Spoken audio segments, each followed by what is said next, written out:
माजिद, आप मुझसे निकाह कब करेंगे? माजिद उस वक्त शहर में बने अपने छोटे से फ्लैट में रुबीना की गोद में सर रखे हुए था। जल्द ही करूँगा, अभी कल ही तो मेरे भाई की मौत हुई है, सब उसी सदमे में हैं। ऊपर से मैं उन्हें ये सदमा तो नहीं दे सकता कि पसंद की ब्याह कर ले आया हूँ। वो आंखें बंद किए बोला, आपकी तो शादी हो चुकी है और 2 बच्चे भी हैं, इसके बावजूद आप मेरे साथ इस रिश्ते में क्यों हैं? वो उसके बालों में हाथ फेरते हुए बोली, क्योंकि जाने मन मैं तुमसे मोहब्बत करता हूँ। पहली बार तुम्हें यूनिवर्सिटी के बाहर देखा, तभी तुम्हारी इन जुल्फ़ों का असीर हो गया था मैं। अब तो मैं बस यहीं बस जाना चाहता हूँ। माजिद अपने लहजे में मोहब्बत समोते हुए बोला। जोया को अपने आप पर गरूर हुआ। माजिद, बस हमें जल्द अज जल्द अपना नाम दे दें आप, मैं इस रिश्ते को सारी दुनिया के सामने लाना चाहती हूँ। वो दोबारा से निकाह पर इसरार करने लगी। मैं यहाँ अपनी टेंशन दूर करने आया हूँ और तुम निकाह की रट लगाए बैठी हो। तुम्हें मेरा यहाँ आना पसंद नहीं है तो चला जाता हूँ मैं। वो चिढ़ते हुए उठ बैठा। माफ़ कर दे माजिद, सॉरी, बस आपके दूर जाने से डर लगता है, मैं आपको खोना नहीं चाहती। रुबीना उसके गले लगते हुए बोली। अब फिर तुम्हारे मुंह से कोई बात ना निकले, माजिद कहता हुआ उस पर झुका। रुबीना शहर की एक मॉडर्न लड़की थी। वो यहाँ यूनिवर्सिटी पढ़ने आई थी, हॉस्टल में रहती थी। बाप मर चुका था और माँ फालिज की मरीज थी। एक बहन स्कूल में पढ़ती थी और उससे छोटा भाई जुए का आदी हो चुका था। वो अपने आप को अमीरों के तौर तरीकों में ढालना शुरू कर चुकी थी। माजिद ने उसे पहली बार सड़क पर खड़े देखा था। उसके बाद उसने अपने जरिए से उसके मुतालिक सब पता करवाया। दूसरी बात, वो दोनों एक पार्टी में मिले थे। माजिद ने उससे बातें की और फिर फ़ोन नंबर भी मांग लिया। दोनों की घंटों बातें होने लगी। माजिद को लड़कियों को शीशे में उतारना बहुत अच्छे से आता था। जूनिया को अपने प्यार में पागल कर दिया। वो जायज़ नाजायज़ की तमीज़ भूल गई। जब भी माजिद शहर आता वो उसे अपने फ्लैट में भुला लेता। उसकी हर ज़रूरत माजिद पूरी करता। रुबीना कुछ पैसे घर भेज देती, यही कहती कि शहर में पढ़ाई के साथ साथ नौकरी कर रही है। अब माँ क्या जानती थी कि कौन सी नौकरी कर रही है। दोनों के रिश्ते को 2 साल गुजर चुके थे। अब रुबीना चाहती थी कि वो निकाह कर ले, पर माजिद ऐसा बिल्कुल नहीं चाहता था। वो बस ऐसे ही रिश्ता चाहता था उससे। दोपहर 2 बजे के करीब अरीशा ने जाकर स्टोर रूम का दरवाज़ा खोला। सामने जोया बड़े आराम से ज़मीन पर सो रही थी। अरीशा को देखकर बहुत गुस्सा आया। किचन में गई और ठंडा पानी का जग लेकर स्टोर रूम में आई। पानी को जोया पर उंडेल दिया। वो एकदम से खुद पर पड़ने वाले ठंडे पानी से चीख कर उठ बैठी। अंधेरे में बैठे बैठे न जाने कब उसकी आंख लग गई थी। हमने सोचा तुम्हारी अंदर अंधेरे से जान निकल रही होगी, पर यहाँ तो महारानी बहुत मज़े से सो रही है, अरीशा गुस्से से फुंकारी। हाँ हाँ, oh thank you so much, बहुत मज़े की नींद आई। जोया अंगड़ाई लेते हुए उठ खड़ी हुई। अरीशा का मुंह खुला का खुला रह गया। नज्जो नज्जो, अरीशा जोर से चिल्लाई तो नज्जो जो के नौकरानी थी भाग कर आई। जी बीबी, इसको पकड़ो मेरे साथ, अरीशा ने कहा। इससे पहले कि जोया को कुछ समझ आती, वो उसके बालों को हाथ में पकड़ मुट्ठी बनाकर बाहर की तरफ धकेल कर ले आई। वो उसके लिए तैयार नहीं थी। नज्जो ने भी उसके दोनों हाथ जोर से पकड़ लिए। जोया को बहुत दर्द हुआ। उसने बहुत कोशिश की अपना आप छुड़वाने की, पर नाकाम रही। अरीशा उसे घसीटते हुए किचन में लाई। साइमा बेगम तो अपने कमरे में सर बांध कर लेटी हुई थी। अरीशा ने उसे किचन में लाकर छोड़ा। चाय बनाओ मेरे लिए, उसे छोड़ते हुए बोली। खुद बना लो, हाथ टूटे हुए नहीं है तुम्हारे, जोया अपने बाल ठीक करते हुए बोली। नज्जो चाय बनाओ, उसने हुक्म दिया। नज्जो जल्दी से हुक्म की तामील करने लगी। अरीशा गुस्से से जोया को देख रही थी। जोया भी ढीठों की तरह उसी को घूर रही थी। नज्जो ने जल्दी से चाय बनाकर अरीशा को पकड़ाई। अरीशा चाय का गरम गरम कप पकड़कर मुस्कुराई और दूसरे ही पल वही चाय जोया पर फेंक दी। जोया जोर से चिल्लाई। चाय सीधी उसके चेहरे पर गिरने लगी थी। अगर वो जल्दी से दोनों बाजू चेहरे के सामने ना करती, उससे सारी चाय उसके बाजुओं पर गिरी थी और कुछ कपड़ों पर भी। कप उसके पाँव पर गिरा। उसकी चीखें हवेली में गूंजी थी। हाँ, मज़ा आया ना? आइंदा मेरे हुक्म का इनकार किया ना तो इससे भी बुरी सज़ा दूंगी, अरीशा उंगली उठाकर बोली। ठा, जोया ने अपने जख्मों की परवाह किए बगैर अरीशा के चेहरे पर थप्पड़ मारा। तुम पागल हो? खबरदार आइंदा मेरे साथ ऐसी हरकत की, वरना ये सास पेन तुम्हारे मुंह पर मारूंगी उठाकर। जोया जोर से चिल्लाई। पहले इतने ठंडे पानी से नहला दिया और ऊपर से इतनी गर्म चाय उस पर फेंक दी। जोया तो पागल ही होने लगी थी। तुमने मुझे मारा, तुम्हारी इतनी हिम्मत? अरीशा जोर से चिल्लाई और उसे मारने के लिए आगे बढ़ी। उसे आइला भाभी ने आकर रोक लिया। नजमा, इसे लेकर जाओ यहाँ से, मैं अरीशा को संभालती हूँ, आइला ने कहा और नजमा उसे लेकर उसके कमरे में आ गई। जोया कमरे में आते ही बेड पर बैठ गई और अपना सर हाथों पर गिरा लिया। जोया जी, आप इन लोगों से पंगे मत लो। अरीशा बीबी ने जो किया आज बहुत बुरा है, पर अगर आपने किसी और को इतना कुछ बोला ना, तो वो इससे भी बुरा हाल करेंगे आपका। यहाँ किसी के दिल में रहम नहीं आएगा। नजमा उसे पानी पिलाते हुए बोली। उसके दोनों बाजू कपड़े से साफ करने लगी। फिर, नजमा, तुम मुझे नहीं जानती, मैं इन सब जालिमों के सामने चुप नहीं रहूंगी। जोया सर हिलाते हुए बोली। जोया जी, आप कल आई थी और देखें आपका आज क्या हाल हो चुका है। सारे जिस्म पर जख्म बन गए हैं। इस हवेली और गांव के सारे मर्द पहले ही जालिम हैं। आज तक किसी ने अपनी बीवी बहन को प्यार से नहीं बुलाया। जो अपनी बीवी बहनों को मारते हों, वो भला एक वन्नी में आई लड़की पर रहम कैसे करेंगे। साइमा बीबी जी बहुत अच्छी हैं, वो बस उन्हें अभी अपने बेटे का गम ताज़ा है, इसलिए वो ये सब कर रही हैं। नजमा बोले जा रही थी और जोया बेध्यानी में सुन रही थी। लेकिन जोया जी, हमें बस इस हवेली के मर्दों में हकीकतन एक ही मर्द लगता है। नजमा एकदम बोली। कौन? अल्तमश साईं, जिनसे आपका निकाह हुआ है। वो ना अपनी माँ बहन बल्कि हर औरत की इज्जत करते हैं। वो अलग ही हैं, चाहे वो गुस्सा करते हैं मगर बहुत अच्छे हैं। नजमा मुस्कुराते हुए अल्तमश की ज़ात की तारीफ़ों के पुल बांध रही थी। हाँ, कल से मैं बहुत अच्छे से उनका रवैया देख रही हूँ। कितने को अच्छे हैं पता है मुझे। जोया तंजिया हंसते हुए बोली।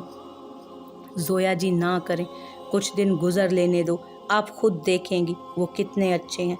नजमा उसके जले हुए हाथ पर ट्यूब से मरहम लगा रही थी। नजमा, तुम्हारी उम्र कितनी है?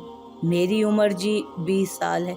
यहाँ पर सास ने भेज दिया है। पिछले 2 साल से यहीं काम कर रही हूँ। नजमा मुस्कुराते हुए बोली। क्या तुम्हारी शादी हो चुकी है? कब हुई? जोया हैरानगी से बोली। जी, मेरी शादी जब मैं 15 साल की थी तब हुई। अब तो मेरे 2 बच्चे भी हैं, वो मुस्कुराते हुए बोली। जोया हैरानगी से इतनी छोटी सी लड़की की बात सुन रही थी। नजमा को बाहर से आवाज़ें आने लगीं तो वो उठकर चली गई। टारगेट मिल गया। बस अब बहुत जल्द इस हवेली की किस्मत बदलेगी। अल्लाह मियाँ, आप तो जानते हो मैं क्या कर रही हूँ, तो प्लीज़ मेरी मदद करना। वो दुआ के अंदाज में अल्लाह से बातें करने लगी। उठकर अपने कपड़े बदले जो सुबह ही बीजी ने ला कर दिए थे। ओफ, इस गाड़ी को भी अभी ख़राब होना था। माजिद रात के 12 बजे हवेली वापस आने लगा था जब रास्ते में अचानक गाड़ी रुक गई। वो जब भी शहर रूबीना से मिलने जाता तो अकेला ही जाता, किसी गार्ड को साथ लेकर नहीं जाता था। गाड़ी से बाहर निकलकर बोनट खोलकर वो चेक करने लगा। सड़क पर काफ़ी गाड़ियां आ जा रही थी। क्या हुआ? कोई मसला है क्या? गाड़ी ख़राब हो गई आपकी? उसे अपने करीब से आवाज़ आई तो उसने पलट कर देखा। सामने हाजिम खड़ा था। तुम कौन? उसने रूखे अंदाज में पूछा। जी, मेरा नाम हाजिम मलिक है, मैं बस यहाँ घर जा रहा था तो आपको देखा, सोचा पूछ लूँ कि किसी मदद की ज़रूरत तो नहीं। हाजिम मुस्कुराते हुए बोला। तुम क्या मैकेनिक हो जो यूं मुंह उठाकर चले आए? माजिद, जो पहले ही इरिटेटेड था, गुस्से से बोला। हटिए, मैं देखता हूँ। हाजिम ने उसे हटाया और खुद गाड़ी को चेक करने लगा। अब आप चला कर देखें, उसने कहा तो माजिद गाड़ी को स्टार्ट करने लगा और गाड़ी सच में स्टार्ट हो भी गई। वो बंद करके बाहर आया। शुक्रिया, मैं गुस्से में था तो बस चिल्ला दिया आप, वो माजरत करते बोला। अरे कोई नहीं, ये तो मेरा फ़र्ज़ था। वैसे आप यहाँ किसी काम से आए थे? हाजिम ने पूछा। हाँ, वो बस मैं किसी से मिलने आया था। तुम इसी शहर के हो?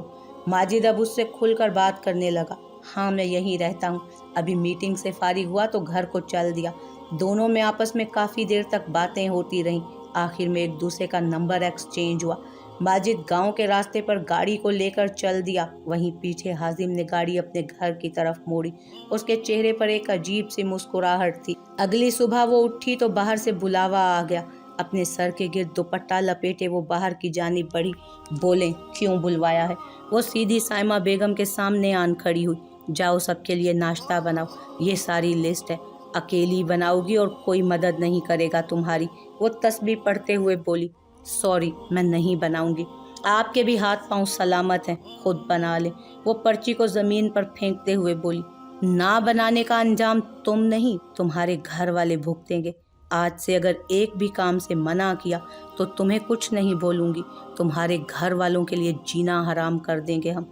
आयमा बेगम की आवाज़ आई, अच्छा दाव खेला है, चलें ठीक है, बनाती हूँ नाश्ता।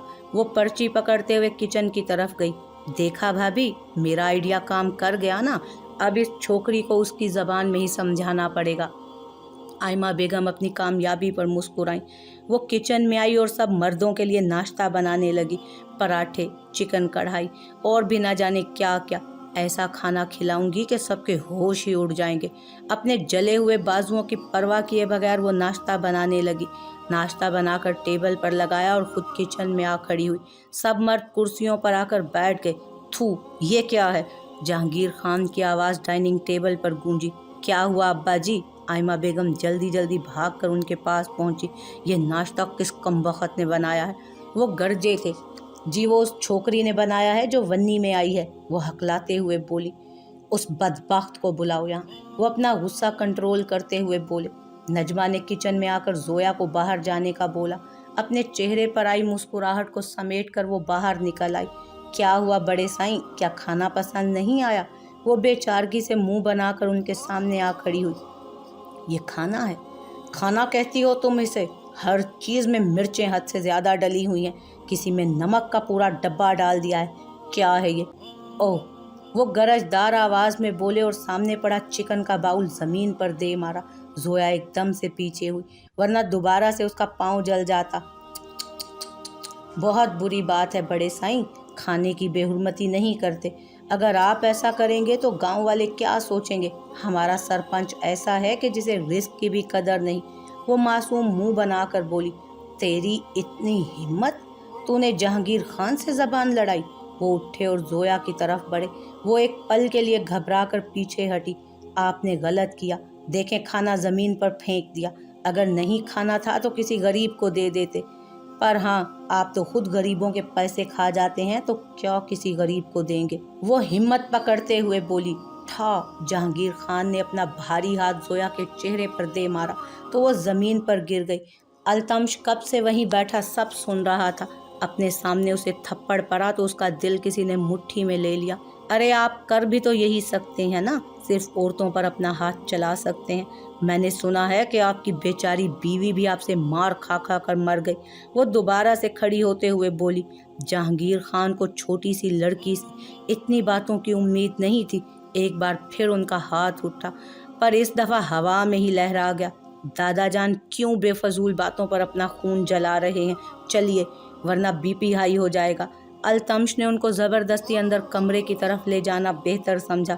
जोया बहुत ज़्यादा बोल रही थी और उसका अंजाम बहुत बुरा होने वाला था, इसीलिए अल्तमश दरमियान में आ गया। अल्तमश खान, ले जाओ इन्हें अकेले, ले जाओ इन्हें अकेले कमरे में बंद कर दो, अंधेरा करना। मैंने सुना है कि अंधेरे में इंसान को अपने गुनाह बहुत अच्छे से नज़र आते हैं, शायद इनको भी नज़र आ जाए। वो बुलंद आवाज़ में पीछे से बोली। अल्तमश उसकी बात पर एक पल के लिए पलटा। दोनों की आंखें मिली। उसे उन आंखों में हल्की सी नमी और दर्द नज़र आया। वो दादा जान को संभालते हुए कमरे में ले गया और उनका गुस्सा कंट्रोल करने लगा।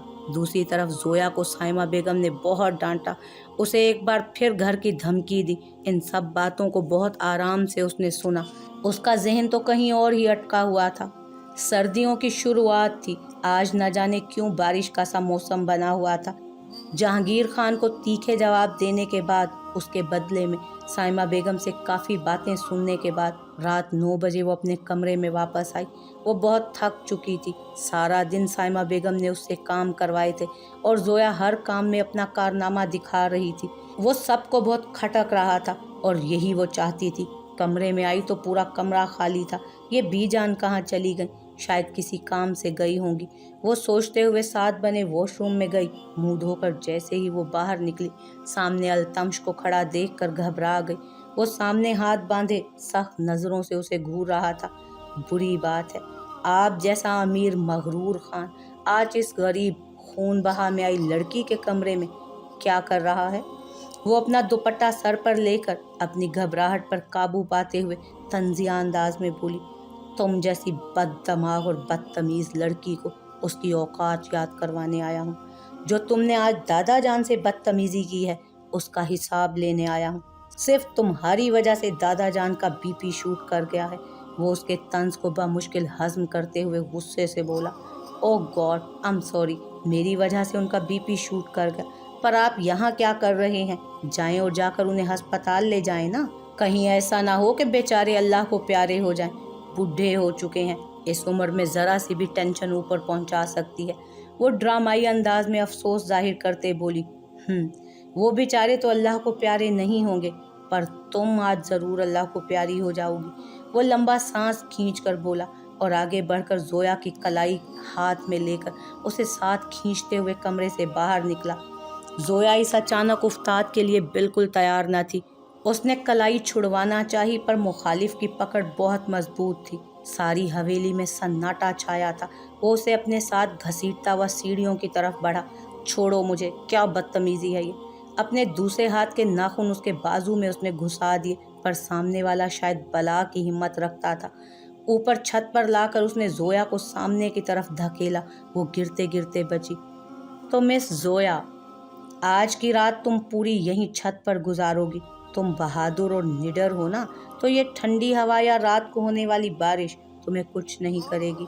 वो बोला तो जोया के चेहरे का रंग उड़ गया। आसमान पर बादल गरज रहे थे, हवाएं बहुत तेज थीं, किसी भी वक्त बारिश हो सकती थी। क्या हुआ? होश उड़ गए? Miss Zoya, all the best. वो मुस्कुराकर उसे चिढ़ाते हुए पलटा। आपने बिल्कुल ठीक कहा, मैं बहादुर हूँ। और आपको क्या लगता है इस ठंड से मैं मर जाऊंगी? बिल्कुल नहीं मिस्टर अल्तमश। मेरे अंदर जो लावा पल रहा है ना, वो तो इस हवेली के हर मर्द को तड़पते हुए देखकर ही ठंडा होगा। आप सब जो करना चाहते हैं ना, करें, मैं हिम्मत नहीं हारूंगी। वो ऊंची आवाज़ में बोली। अल्तमश एक पल को रुका, फिर चल दिया। छत का दरवाज़ा बंद करके वो नीचे चला गया। या अल्लाह, ये क्या हो रहा है? अब क्या करूं? इतनी सर्दी है। वो अपनी दोनों हथेलियों को मसलते हुए बोली। तभी बिजली कड़की, हवा का जोर तेज हुआ, एकदम से बारिश बरसना शुरू हो गई। वो बिना चप्पल के खड़ी थी। इधर उधर देखा तो पूरी छत पर, बड़ी सी छत पर एक तरफ छोटा सा कमरा देखा जिसके सामने छोटी सी शेड थी। वो भागती उस शेड के नीचे आ गई। वो फुल भीग चुकी थी। कमरे के दरवाजे पर पड़े बड़े से ताले ने उसका मुंह चिढ़ाया। बारिश ने जोर पकड़ा और वो वहीं बैठ गई। या अल्लाह, मदद कर। गीले दुपट्टे को दोनों हाथों से निचोड़ा। भीग जाने की वजह से उसे बहुत सर्दी भी लग रही थी। वो हल्के हल्के कांप रही थी। परसों से लगी हर चोट अभी तक मुंदमिल नहीं हुई थी और बाजुओं पर छाले उसे मजीद तकलीफ दे रहे थे। आह अम्मी, प्लीज़ आ जाएं।